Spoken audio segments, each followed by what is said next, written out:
Alejandra Chabelas, soy abogada postulante del Corporativo Jurídico Andrade y Asociados y miembro activa de la Barra de Juristas de México, Colegio Profesional AC Ciudad de México. Para mí es un honor presentar al siguiente ponente, quien es licenciado en Derecho, titulado en la Universidad Nacional Autónoma de México, licenciado en Psicología, titulado en la Universidad Latinoamericana, licenciado en Ciencias Políticas y Administración Pública, titulado en la Universidad Nacional Autónoma de México.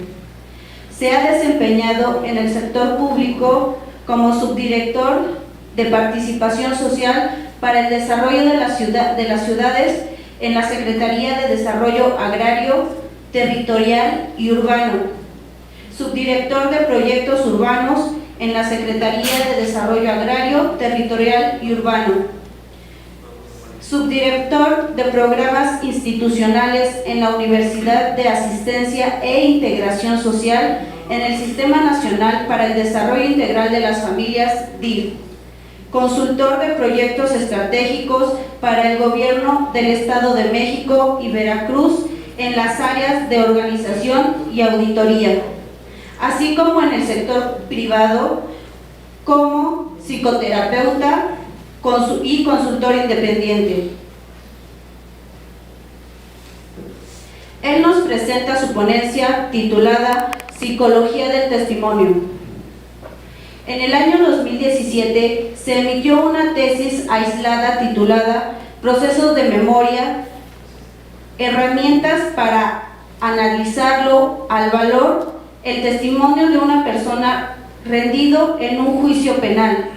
En este criterio se hace referencia al uso de la psicología del testimonio, como la disciplina inmersa en la psicología experimental y cognitiva, que se centra en delimitar dos puntos: la credibilidad de la declaración analizada, entendida como la correspondencia entre lo sucedido y la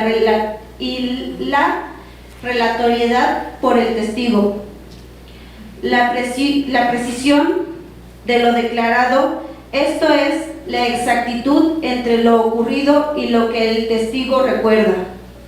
En nuestros días, la psicología del testimonio es la herramienta más de los juzgadores que les ayuda a determinar la calidad de un testimonio, toda vez que el testigo es un sujeto fuente de información de relevancia para el proceso, mientras que el testimonio es un relato de memoria que realiza una persona sobre los hechos que previamente ha presenciado.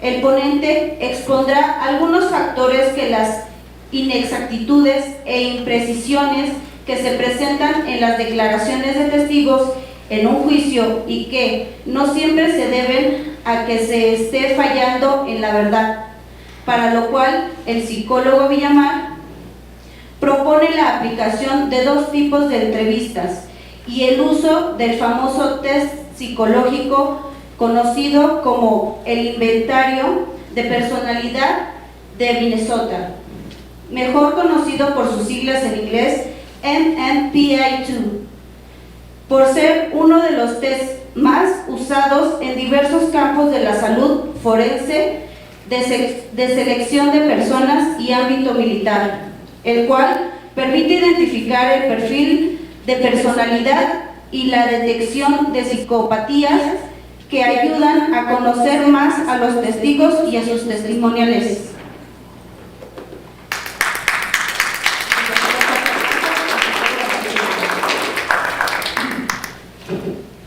Pues muchas gracias a todos. Sí, puedo comentar. Que han aguantado hasta esta hora. Entonces, voy a tratar de hacer un poco ameno y un poco. Le voy a pedir a mis compañeros que me hagan más el título de algunas tesis, porque yo creo que el 90% de los juicios siempre hay testimonios. Y lo curioso es que se han dado mucha capacitación a diferentes procuradurías. Nada menos ayer, el lunes, estoy tomando un curso sobre cómo defender los derechos humanos y que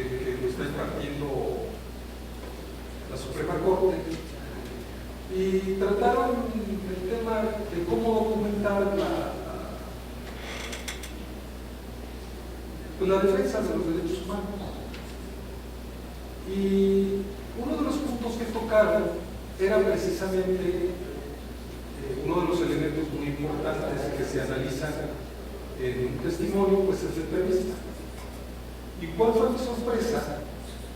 Que nunca tocaron los elementos básicos que establecen la psicología del testimonio, y que estamos hablando de, por ejemplo, una persona que estuvo ahí como 10 años en la institución esta de defensa de los derechos humanos, Agustín, no sé qué pro, y que ahora está como se presentó como la representante del Instituto de Defensoría Pública Federal. Lo que quiero decirles es que esta herramienta de la psicología del testimonio, aun cuando se ha estudiado mucho, pues poco se utiliza. Y miren, una explicación que me doy es la siguiente. La ciencia tiene 3 grandes rubros de desarrollo. La primera es la teórica, la segunda es la metodológica y la tercera es la instrumental. Curiosamente, en la parte de instrumental se toca el área de la política. Cuando no hay voluntad política para ciertas cosas, pues simplemente no prospera. Lo interesante es que ahorita vamos a leer 4 títulos de algunas tesis donde al operador jurídico se le abre la ventanita para utilizar esta herramienta de psicología del testimonio, que ahorita se los voy a plantear, pero que también esta área de la psicología del testimonio lo vamos a ver. Les voy a tocar algunos puntos así muy a vuelo de pájaro de la memoria, luego algunas técnicas de las más conocidas por 2 grandes precursores españoles, de Arce y Fariña, que son los que más han escrito sobre esto. No rescato mucho a Manzanero y a otro también español, porque ellos se quedan en la parte teórica, donde conceptualizan y definen muchos términos, pero pues eso a la hora de desarrollar la metodología instrumental, pues no ayuda mucho. Entonces se andan dando palos de ciego y también pues hay muy poca voluntad política, pero lo interesante de eso es que estas tesis abren la ventana pues para empezar nosotros como operadores políticos a aportar esta prueba. Y bueno, ya me estarán enterando ustedes en qué momento y qué recursos se podrían utilizar. Miren, vamos a empezar con el maestro Narváez. Me va a hacer el favor de leer el título de una tesis y voy a hacer algunos comentarios y ya después yo les sigo todo lo demás. Si faltan los compañeros, son 4 tesis.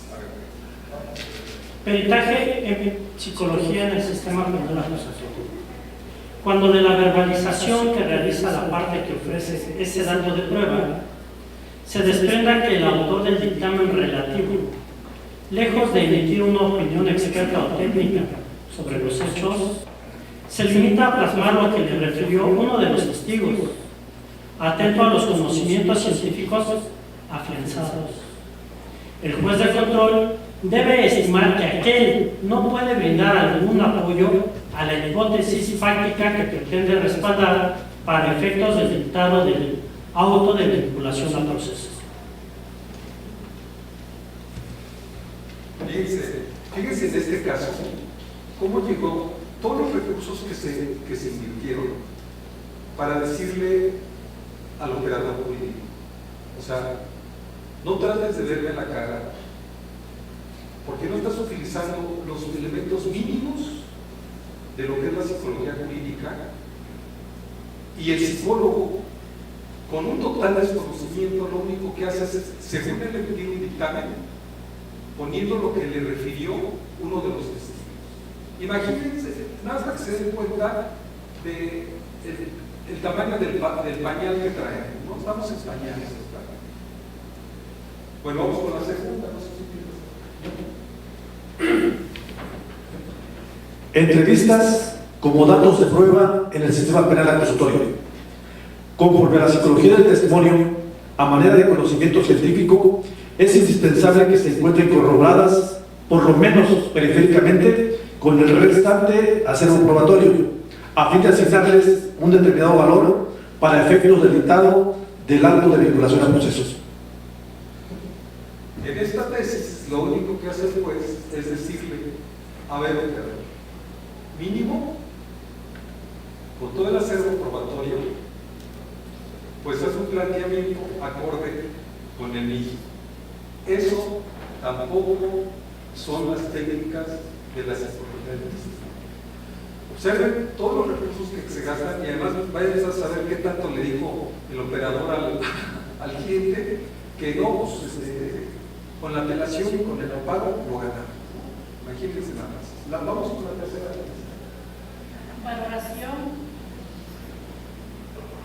Valoración de la prueba testimonial conforme a un modelo no presumista implica a no dar por sentada la veracidad de los externados por el testigo, sino escudriñar si concurre algún factor que hubiere incidido en la exactitud del recuerdo conforme a la psicología del testimonio, así como desarrollar un ejercicio de corroboración de aquella prueba con los demás elementos del juicio, incorporando en la audiencia del juicio oral.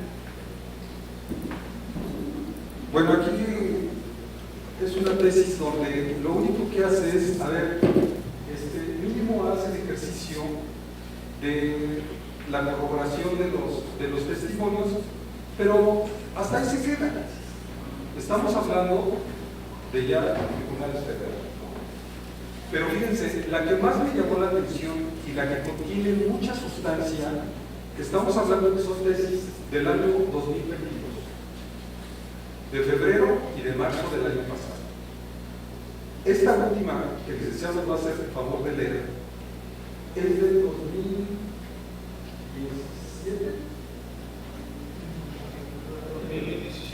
Julio de 2017.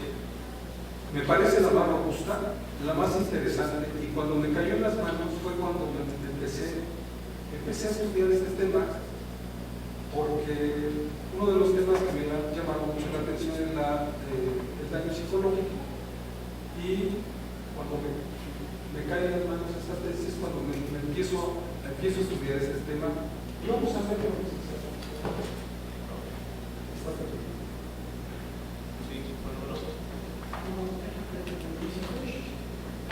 Hola.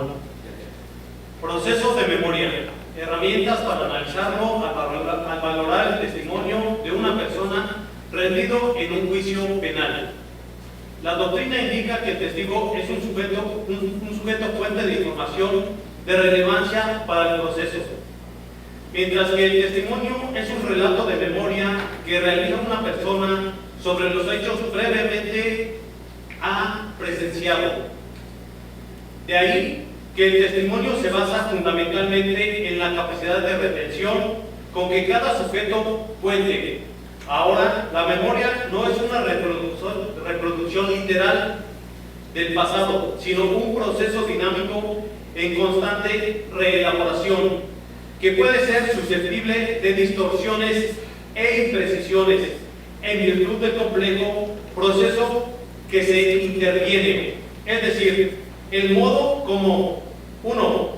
Se ha percibido el hecho. 2. Se ha conservado en la memoria. 3. Es capaz de evocarlo. 4. Quiere expresarlo. Y 5. Puede expresarlo. Durante ese proceso existen distintas variedades que afectan la exactitud del testimonio, entre las que destacan: 1. Periféricas al suceso, aquellas que afectan al proceso de la percepción, por ejemplo, tipo de suceso, nivel de violencia y tipo de exposición al hecho. En virtud de la actualización de esta variable, se interrumpe el proceso normal que la memoria sigue para almacenar la información. Esto es, se produce una codificación selectiva de la información al recordar el tema principal del suceso, pero afectando los detalles periféricos. Bien. Esta tesis empieza a dar indicios más o menos claros de lo que es la psicología del desarrollo. Entonces, bueno, yo me preguntaba, bueno, ¿cómo instrumentar esta herramienta si en el 90% de los juicios hay testigos? ¿Y cómo argumentar que ese testigo, pues no, su testimonio no es verdadero? También otro elemento que hay que considerar en las ciencias sociales es que uno de los elementos que nos hace ciencia, recuerden, es la estadística. Y la estadística no es absoluta. Aquí lo interesante es que hay muchos jueces quieren un peritaje con una oración categórica de que si es verdadero o no es verdadero, cosa que de plano es imposible. A ver, ¿dónde empieza esto de la psicología del testimonio? Resulta que en 2014 la ONU hace una estadística donde arroja que el 17% de las niñas del mundo son violadas y el 11 o 14% de los datos son niños. Y como estos delitos son de ejecución oculta, normalmente lo único que se tenía pues es el testimonio del niño. Entonces, hay mucha historia de la psicología del testimonio. Estamos hablando de antes de 1800. En la Inquisición ya había un manual y, en fin, ¿no? Desde el inicio de la psicología a principios de los años 1914 ya también se usaban intentos por saber si lo que la gente decía era verdad o mentira. Y también en paralelo se desarrollaron muchas teorías que analizan una especie como de horóscopo, ¿no? Si mira a la izquierda es que dice una cosa, y si mira a la derecha dice otra, y si pone su mano en la rodilla izquierda, eso hagan en cuenta que es equivalente a los horóscopos, ¿no? Y hay gente que hasta se especializa, ¿no? Yo digo, qué interesante cómo la gente invierte tiempo en eso, pero pues no es respetable que cada quien hace su vida punto aparte. Lo que sí es cierto es que estos dos autores, Arce y Fariña, desarrollan 4 técnicas en base a criterios. Ese es uno de los elementos que convierte, que dificulta la aplicación de la psicología del testimonio, porque pareciera que lo hicieron para no aplicarse. Y es lo que se enseña normalmente a nivel mundial sobre la materia. Yo les vengo a hacer una propuesta, porque aquí lo que se necesita es una justicia pronta, expedita, fácil de entender, fácil de aplicar, y el testimonio. Y miren, también la otra. En derecho, muchos casos queremos hacerlos de manera radical, que en la administración se llama requeriría. Aquí, ¿cuánto tiempo tardó en implementarse el nuevo sistema penal acusatorio? ¿Cuántas veces se pospuso esa fecha? Y díganme si hoy por hoy, a su cabalidad, se ha implementado este sistema. Obviamente no. De igual manera, esta área de cómo probar los testimonios, yo vengo a proponer servir para iniciar el proceso de mejora. Yo creo mucho en los procesos de mejora, porque además así el paradigma en psicología, el cambio conductual, de creencias y demás, es lo que ha funcionado. Me acuerdo que mi abuelo me decía, no le cambies el nombre al perro porque si no te va a volver loco. Entonces, pues, ya no se llamaba Capitán, yo le decía Capi, no, estás cambiando el nombre, se va a volver loco. Entonces, cuando los cambios son radicales, se obtienen un poco. Y eso parece que no nos entendido. Y lo vemos en el sistema penal. Yo me acuerdo cuántos años nos tratamos. Ya llevamos como 25. ¿No? Sí. No, pero estamos hablando desde el 18, ¿no? 2008-2016 entra en vigencia el 2016 y yo digamos del 2016 para acá.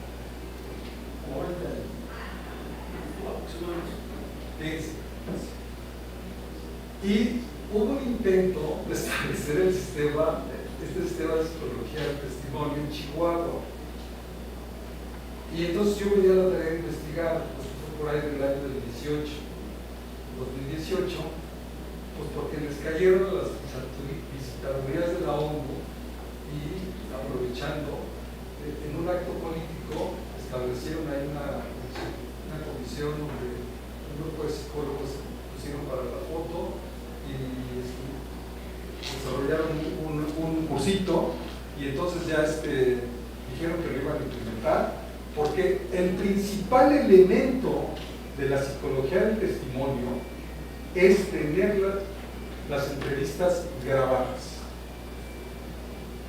Tal es así que el protocolo, sí se llama protocolo para el caso de los niños, niñas y adolescentes, uno de los elementos es que no se puede volver a entrevistar al niño porque entonces le causas un perjuicio en términos psicológicos y demás.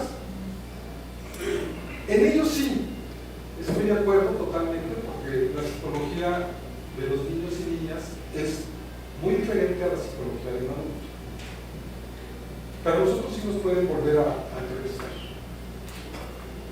Pero bueno, después de este breviario cultural,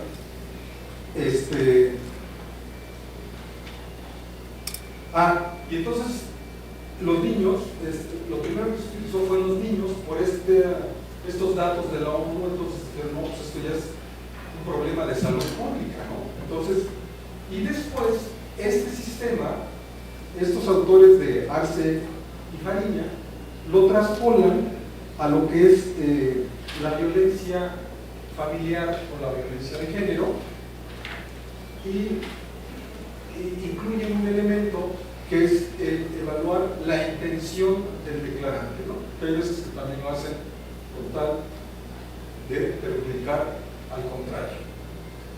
Entonces, bueno, fíjense, más o menos nuestra memoria funciona de la siguiente manera. La información la captamos por medio de los sentidos. Esto, para que se den una idea, la información en un acto, en un hecho que presenciamos, captamos el 5% y nos dura 250 milésimas de segundo en la memoria sensorial. ¿Cuál es la que se nos queda? Dos elementos. La que le generamos atención por toda la información almacenada en nuestra personalidad, en nuestro cerebro, por todas nuestras características. ¿Sí? Por eso, ya después que pasa de esos, imagínense la cantidad y la subjetividad, ¿cuánto nos quedaría de ese 5% que tenemos, de esa información que tenemos a disposición de un evento que presenciamos, y que además, si no entra nuestra memoria a corto plazo, es decir, la memoria en base a toda nuestra esponja, por ejemplo, por decirlo así, tenemos 250 milésimas de segundo para captar la información. Entonces, ¿cuánta información nos queda? Pues muy poquita, ¿no? Y por eso los jueces hablan de que, y lo dejan abierto, en una de las tesis habla de que el operador jurídico deberá presentar un dictamen con elementos científicos. Entonces, yo, David, si me dicen eso, dije, no me estás diciendo, lo único que me dices es que lo planteé en términos científicos, y como yo sí sé cómo plantearlo en términos científicos, yo lo voy a plantear. Que los demás nada más, como en esta tesis de que mi peritaje se va a transcribir lo que me declaro de persona, pues raya hasta en lo absurdo, y pues sí, lo absurdo, ¿no? Como si una cosa más. Porque, observen, acuérdense que el artículo 285 de nuestro Código Nacional de Procedimientos Penales se relaciona con la valoración de los datos y la prueba. Y dice, el órgano jurisdiccional asignará libremente el valor correspondiente a cada uno de los datos y pruebas de manera libre y lógica. O sea, nosotros tenemos que planteárselo, y como aquí lo han dicho muchas veces, depende de nuestra argumentación, ya que el dictamen lo forremos de una buena argumentación, entonces sí nos va a servir, ¿no? Dice, debido justificar adecuadamente el valor otorgado a las pruebas, explicará y justificará su valoración con base en las apreciaciones conjunta, integral y armónica de todos los elementos probatorios. Bueno, otro dato estadístico interesante que encontré es que el 85% de los juicios, y sobre todo penales, solamente hay un testigo, y en más de la mitad, con ese testigo se juzga al imputado sin aplicarle algunos filtros o técnicas de la psicología del testigo. Estos datos sí son preocupantes, y cuando he platicado al respecto, me dicen los jóvenes, oiga, ¿y cuáles son las preguntas mágicas que hay que hacer? No hay. Pero sí hay que entender este proceso de memoria, porque después de que captamos la información, después de esa memoria sensorial que dura 250 milésimas de segundo, entramos a lo que es la memoria a corto plazo, o la memoria de trabajo, que también dura muy poco, y que es donde empiezan los problemas, porque entonces nosotros empezamos a hacer una valoración de los datos, de la información que captamos, y esto es algo inevitable en el ser humano. Y ya después, si lo estamos reflexionando varias veces, puede ser que podamos enviarla, y la importancia que le demos obviamente, a la memoria a largo plazo. Esto que le estoy diciendo, me aventé como 10 conferencias que hay en internet, 3 presenciales, 8 libros, y nunca me explicaron esto, que para mí es obvio como psicólogo. Todos se los digo, para nosotros son preguntas de la primera unidad de memoria. Así está bien. ¿Vale? Entonces, fíjense, ¿cómo entramos a los pocos minutos en la valoración de lo que vimos y empieza a ver la subjetividad? De tal suerte que entonces estos, yo voy a meter mi guión para no perderlo, porque con eso de que empiezo entonces vamos a pasar a lo que es la entrevista estándar, ¿no? Entonces, ¿qué sucede cuando uno llega al Ministerio Público? Ya con toda nuestra subjetividad encima, ¿no? Yo le voy a llamar entrevista estándar, que es la que se da, ¿Qué elementos tiene? Se la pasan interrumpiendo, apúrese, empiezan a hacer preguntas cortas y con respuestas cortas. Y empiezan a hacer preguntas que a veces ni al caso vienen, que pareciera que nos quieren confundir. Porque yo también he sido parte de entrevista del MP, he presenciado entrevistas, a veces he ido nada más como observador, en fin. Digamos que se obtiene muy poca información. Le voy a poner así información, no sé si sea verdadera o falsa, pero lo que sí me queda claro es que esa información ya va contaminada de valoraciones de juicio del entrevistado. Bueno, aquí lo interesante es que ya tiene tiempo, estamos hablando del 92. Unos norteamericanos, también casi todos los psicólogos, solamente que lo pasen de noche, les dan una materia que se llama entrevista. Y otra cosa, nada más como dato curioso, aquí le ponen en esta tesis que me parece la que aborda más elementos, que la psicología del testimonio está enmarcada en la psicología experimental y cognitiva. Bien, todas las corrientes psicológicas, y lo vamos a ver más adelante como un elemento importantísimo de la psicología del psicoanálisis. Juega un papel importante en eso. Entonces, enmarcar la psicología del testimonio de dos corrientes, uno ya lo predispone a no salirse de esos marcos teóricos. Ahí está otro sesgo cognitivo-científico en esta. Entonces, ¿por qué se llama experimental? Pues porque se le han pasado, toda la psicología se le ha pasado haciendo experimentos para otra cosa, ¿no? Desde Pavlov, que es el padre de la psicología cognitivista, vemos que ¿sí se acuerdan de ese experimento de la campanita que viste? ¿Se lo saben ese experimento?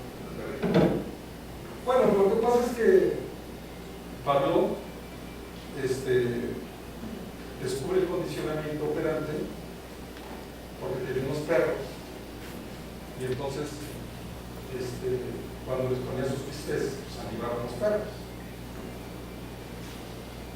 Y por casualidad, que muchas cosas en la ciencia es casualidad, se da cuenta que al momento de darles su bistec, él sonaba una campanita y salivaban los perros de que querían comerse sus bisteces. Pero se dio cuenta que llegó un momento en que no les ofrecía, no les proporcionaba sus bisteces, pero nada más sonaba la campanita, y la campanita, por el simple sonido, los perros salivaban. Esos son los primeros experimentos en psicología, y nosotros estamos muy condicionados. De hecho, la psicología social, otros dicen que está enmarcada en la psicología social. Señores, todo es psicología. Un ejemplo clarísimo de nuestro condicionamiento pues es el semáforo. O sea, verde puedes pasar, el rojo no. Que ahora los chamacos con las motos no vean el semáforo y se pasen, choquen, bueno, es otra cosa. El condicionamiento es más difícil porque algo que es importante en la conducta humana en general son los límites. En cualquier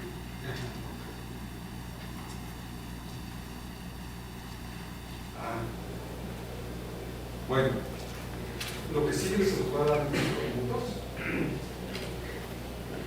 Bueno, voy a ser muy breve.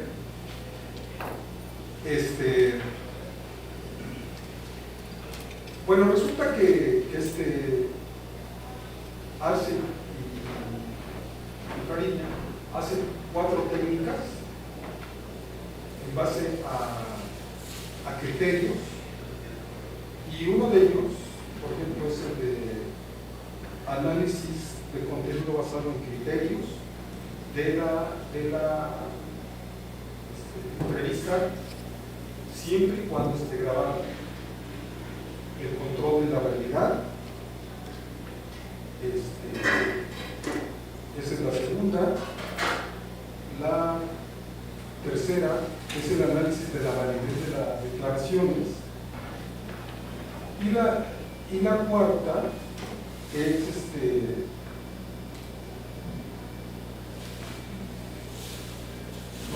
son esas. Y bueno, ¿cuál sería lo ideal de la entrevista? Miren, la entrevista cognitiva, entendida esta como aquella que es de narración libre,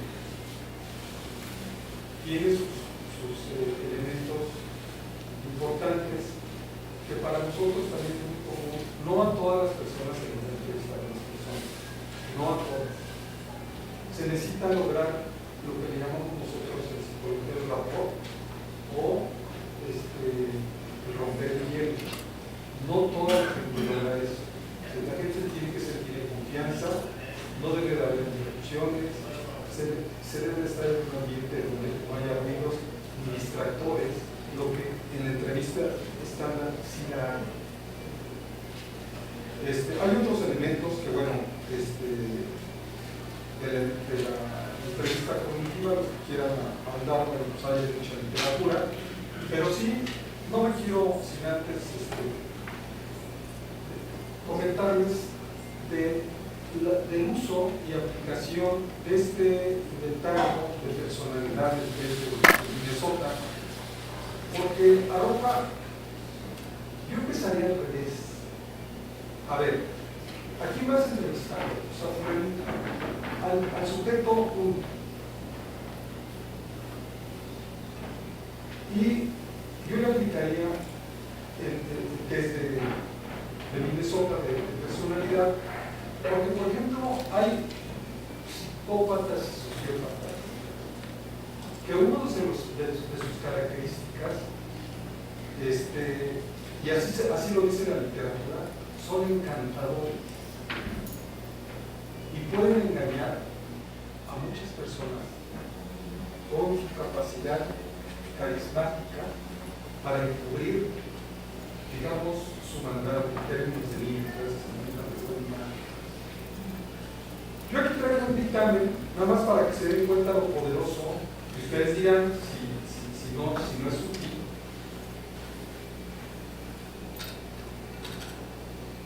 Este test, lo interesante es que tiene mecanismos de ver si la gente está mintiendo o no. Número 1, mide la franqueza. Pero la psicología del testimonio se va pasando haciendo metodologías de criterios y demás, tratando de inventar el hilo negro, siento que ya porque además quiero decirles que en Minnesota,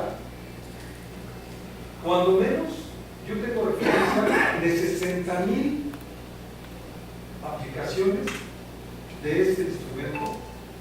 Es usado por los militares, en los hospitales clínicos, en el ámbito laboral. Nosotros como psicólogos, yo cuando la gente lo noto que anda te digo que no se conoce, le aplico y ya me doy cuenta por dónde tengo que atenderlo, porque a veces la gente ni siquiera sabe eso. Pero fíjense, luego mide si las personas están fingiendo, si hay incoherencias en sus respuestas y si manifiestan ciertos conflictos internos. Y la otra escala de validez,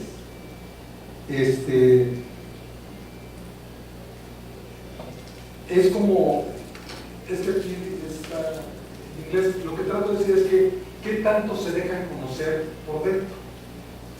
Y ya nada más, en términos así, este es un reporte de una persona. Fíjense, donde dice en la de si finge, se sospecha de que es un